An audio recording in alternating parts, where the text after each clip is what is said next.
Dear students, welcome back to our classes, and this is the part 2 of the poem When I Was Growing Up by Nellie Wong. So we have discussed up to stanza 8. In those lines, we have seen a young girl who is totally frustrated and a young girl who wants to be a white person, a white girl, because of many reasons. And she is pointing out the different reasons why she wants to become a white person. We have seen some reasons. Some more reasons are there. So let us continue with the poem. Let's move on to stanza 9. Moving on to the next stanza, stanza 9. When I was growing up, I felt ashamed of some yellow men, their small bones, their frail bodies, their spitting on the streets, their coughing, their lying in sunless rooms, shooting themselves in the arms. In these lines, we can see a totally different attitude of Nellie Wong. So, in the last chapter, we have discussed Janet Armstrong and her own community, Okanagan. And the chapter was titled as I Stand With You Against the Disorder.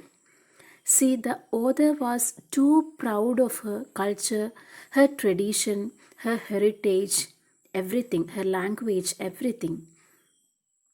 And here, Nellie Wong, she was totally against the Chinese culture, their tradition. She views everything as negative of Chinese people and their culture. Instead of finding out the roots, she accuses the Chinese people. She called them the yellow men, their small bones, their frail bodies. Frail bodies means not strong enough. See, the Americans, they are strong, they have large bones, and for her, for Nellie Wong, for the Chinese people, for the Chinese men, these things are missing. And their bad habit, the spitting on the streets, their coughing, their lying in sunless rooms, shooting themselves in the arms. The different features she associated with the yellow men. See, what the problem is that her parents were of Chinese origin.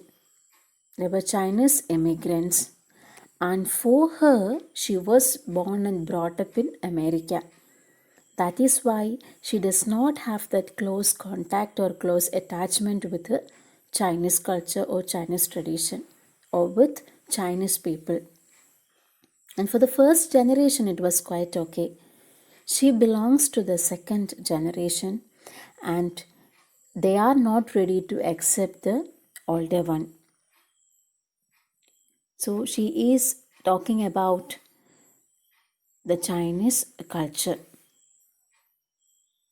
Actually, she wants to and she is trying to acquire or to get immersed with the American culture.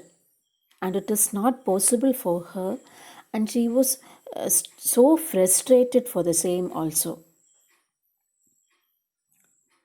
So, moving on to the next stanza, that is 10. When I was growing up, people would ask if I were Filipino, Polynesian, Portuguese. They named all colors except white, the shell of my soul, but not my rough, dark skin. And see, here we can see that Nellie Wong hated all other identities except American. And she is complaining on the same that nobody identifies her as a white person. And she is adding, though her skin is dark in her soul, she is white. അവൾ സ്ഥിരം meet ചെയ്യുന്ന കുറച്ച് questions ഉണ്ട്. Are you A Filipino? Are you a Polynesian or a Portuguese? And she's worrying that nobody is asking me that whether I am a white or an American. That is her problem. And see, she wants to become an American only. She wants to be known as an American only. She hates all other identities. വേറെ എന്താണോ എന്ന് ചോദിച്ചാലും she is not ready to accept that, even to accept that question. See, she adds in the final lines, her soul, it is not dark. She belongs to the white community. So moving on to the next stanza, stanza 11. When I was growing up, I felt dirty. I thought that God made white people clean, and no matter how much I bathed, I could not change. I could not shed my skin in the grey water. See, she is giving another reason why she wants to become a white woman, white person. She believed that God has made white people clean. Only the white people are clean and neat in the world. All other people are dirty. And especially Chinese American people are not clean. So we can see a kind of self-realization and a sense of disappointment. And she realizes that she cannot attain the white color, even though she bathed many times. She couldn't attain the white color. The thing is that the white people, they are not ready to accept her or the yellow people or the people with any other identities. So ഒരു kind of realisation അവൾക്ക് തന്നെ feel ചെയ്യാണ്. ഞാൻ എത്ര ശ്രമിച്ചാലും I can't become a white person. നമ്മുടെ ഒരു regular usage ഉണ്ട്, കാക്ക കുളിച്ചാൽ കൊക്കാകുമോ. അപ്പം ആ ഒരു കൈൻഡ് ഓഫ് ഫീലിംഗ് അവൾക്ക് തന്നെ തോന്നുകയാണ്. ഞാൻ എത്ര ശ്രമിച്ചിട്ടും, ഏതൊക്കെ രീതിയിൽ ശ്രമിച്ചിട്ടും, വൈറ്റ് കൾച്ചറിലേക്ക് ഇമ്മേഴ്സ്ഡ് ആവാൻ ശ്രമിച്ചിട്ടും it is not possible for me. So she could not shed my skin. Shedding her skin means എൻ്റെ ഡാർക്ക് സ്കിൻ മാറ്റി അത് ഒഴിവാക്കി വൈറ്റ് സ്കിന്നിലേക്ക് ആക്കുക എന്നുള്ളത് it is not possible in the grey water. So ഭയങ്കര ഫ്രസ്ട്രേറ്റഡ് ആയിട്ടുള്ള emotions it is explained in this lines. And when you go through the stanzas, we can see in the beginning itself, I have mentioned it. She never used, we cannot say never, but she has not used capital words much. And see, in this stanza, we can see the word God. Even that G is not capitalized. Okay, കൂടുതൽ സെൻറ്റൻസുകളും അല്ലെങ്കിൽ കൂടുതൽ ലൈൻസും begin ചെയ്യുന്നതും small ലെറ്റേഴ്സിൽ തന്നെയാണ്. ഇവൾ പറയുന്ന കാര്യങ്ങൾ important അല്ലായിട്ടല്ല, ഒരു ഫ്രസ്ട്രേറ്റഡ് വേയിലുള്ള എക്സ്പ്രഷനാണ് she used. So I think I will move to the next stanza 12. When I was growing up, I swore I would run away to purple mountains, houses by the sea with nothing over my head, with space to breathe, uncongested with yellow people in an area called Chinatown, in an area I later learned was a ghetto, one of many hearts of Asian American. She desires for freedom. She cannot attain or to get attached with the American culture. ഇനി എന്താണ് എനിക്ക് വേണ്ടത്? I need freedom, I need liberation. ഒരു കുറഞ്ഞ സമയത്തേക്കെങ്കിലും I want to be free. She wanted to run away to purple mountains. Purple, the color purple, it's a symbol of liberation or freedom.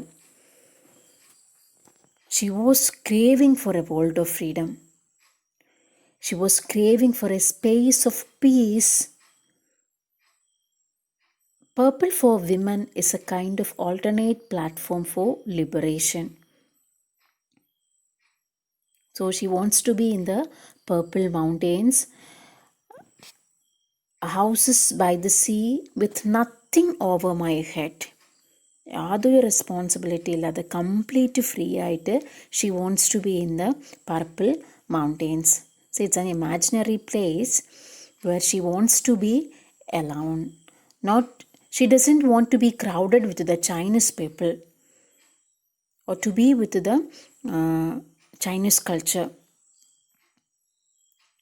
She doesn't want to be congested by the yellow people who live in Chinatown. Chinatown is actually an area of a city outside China where many Chinese people live, and there are lots of Chinese restaurants and shops. So, in an area called Chinatown, in an area I later learned was a ghetto. What is a ghetto? It's an area of a city, especially a slum area, where people of a particular race or religion live closely together and apart from other people. നമ്മൾ ചേരി പ്രദേശങ്ങൾ എന്നൊക്കെ പറയും. So ഫസ്റ്റിൽ അവൾ China town എന്ന് പറയുന്നുണ്ട്. Later she is saying that she identified that Chinatown as a ghetto. Okay, നമുക്കറിയാം ചേരി പ്രദേശങ്ങളിൽ താമസിക്കുന്നവർ മറ്റുള്ള ആൾക്കാരുമായിട്ട് അത്ര മിക്സ്ഡ് ആവാതെ അവരുടേതായ കൾച്ചറും പ്രാക്ടീസസും, they may not be much educated or employed, വേറൊരു കൈൻഡ് ഓഫ് ലൈഫാണ് അവർക്കുണ്ടാവുക. സോ അത്രയും എഗെയിൻസ്റ്റ് ചൈനീസ് പീപ്പിളിന് എഗെയിൻസ്റ്റ് ആയിട്ടാണ് നെല്ലി വോങ് ഈസ് സേയിങ്. നമ്മുടെ present condition we can just analyse. Okay, so what is the general attitude of all the people towards Chinese people these days എന്നുള്ളത്? C, ഞാനതിലൊരു comparison അല്ല ആവശ്യപ്പെടുന്നത്.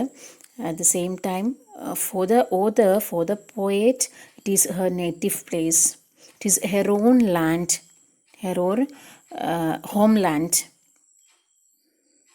ആ ഒരു സിറ്റുവേഷനിൽ നിന്നുകൊണ്ടാണ് she is talking in this way. So that is about stanza 12. She was craving for a world of freedom. She wants to go to the purple mountains where she did not want yellow people. She wants to be free from the dilemma that she is undergoing, the realization that she couldn't become a white person. So what is the dilemma she is undergoing? She realized that she couldn't become a white person. It was her strong desire to become a white woman or to get an American identity. And she realized that it is not possible. ആ സമയത്ത് അവൾക്ക് feel ചെയ്യാണ്, I want liberation, I want to go away from this place, I want to go to the purple mountains. നല്ല free ആയിട്ട് എനിക്കിരിക്കാൻ പറ്റുന്നത്, breathing കിട്ടുന്നത്, and also I don't want to be congested with the yellow people. Fellow ബീങ്സിൻ്റെ കൂടെ ആയിരിക്കാൻ താല്പര്യമില്ല എന്നാണ് she is saying. So to the last stanza, a concluding stanza. I know now that once I longed to be white. I know now that once I longed to be white. How many more ways, you ask? Haven't I told you enough?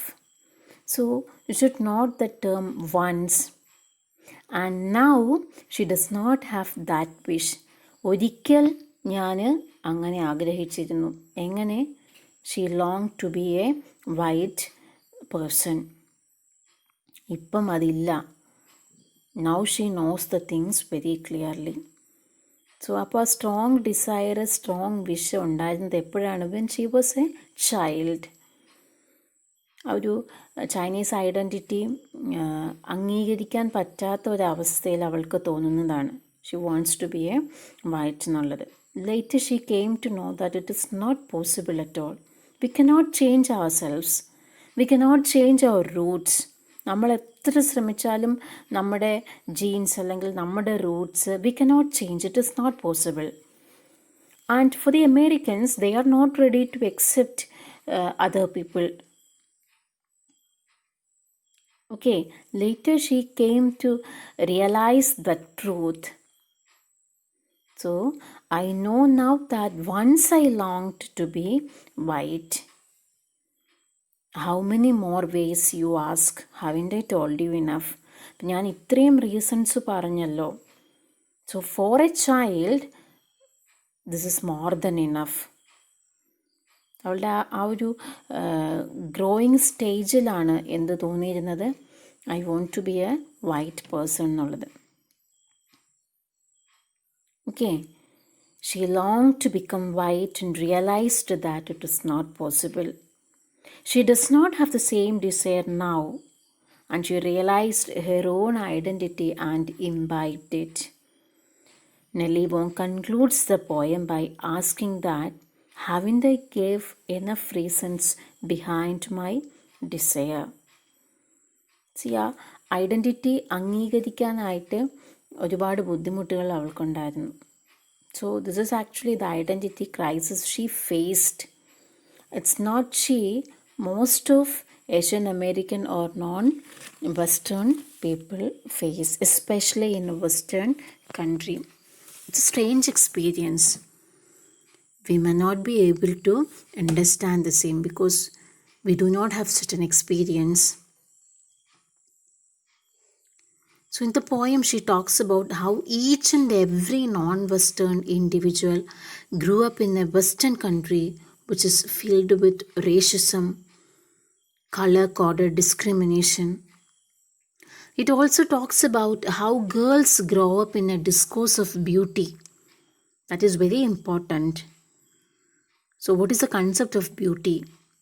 What is the concept of women's beauty? Fair skin comes first, then the rest. And it also talks about how horrible it is to fit in yourself into a model that is not yourself. It also calls for an embracing of your natural laws or natural appearance as opposed to the artificial or something which is created. So you always try to embrace your natural self. Don't go after the artificial self. Try to understand yourself first. ആ ഒരു മെസ്സേജാണ് ശരിക്കും നമുക്കിതിൽ നിന്ന് കിട്ടുന്നത്. നമ്മൾ എത്ര ശ്രമിച്ചാലും മറ്റൊരാളായി മാറാൻ, മറ്റൊരു കൾച്ചറിലേക്ക് മാറാനായിട്ട് it is not possible. So try to find yourself. Being an Asian American, she faced quite a difficulty in living in the midst of racism, discrimination based on race. And the poem, When I Was Growing Up, it's a cry of an Asian American writer against all sorts of discourses which brackets people into different identities based on set standard created by the powerful part of the binary. See, it's a powerful part of the binary who creates or brackets people into different identity. So, again, the message by the poem is that you try to embrace yourself. You try to love yourself and be proud of yourself. Feel proud of who you are and what you are. Only then life will be beautiful and you will be able to live your life. That is the message actually she wants to convey. She was a strong woman. Though she had some thoughts in her early childhood, later those things changed. She loved her culture, she loved her people. Hope you have understood the poem and we'll discuss your doubts or queries in our live classes. Thanks for watching. Thank you.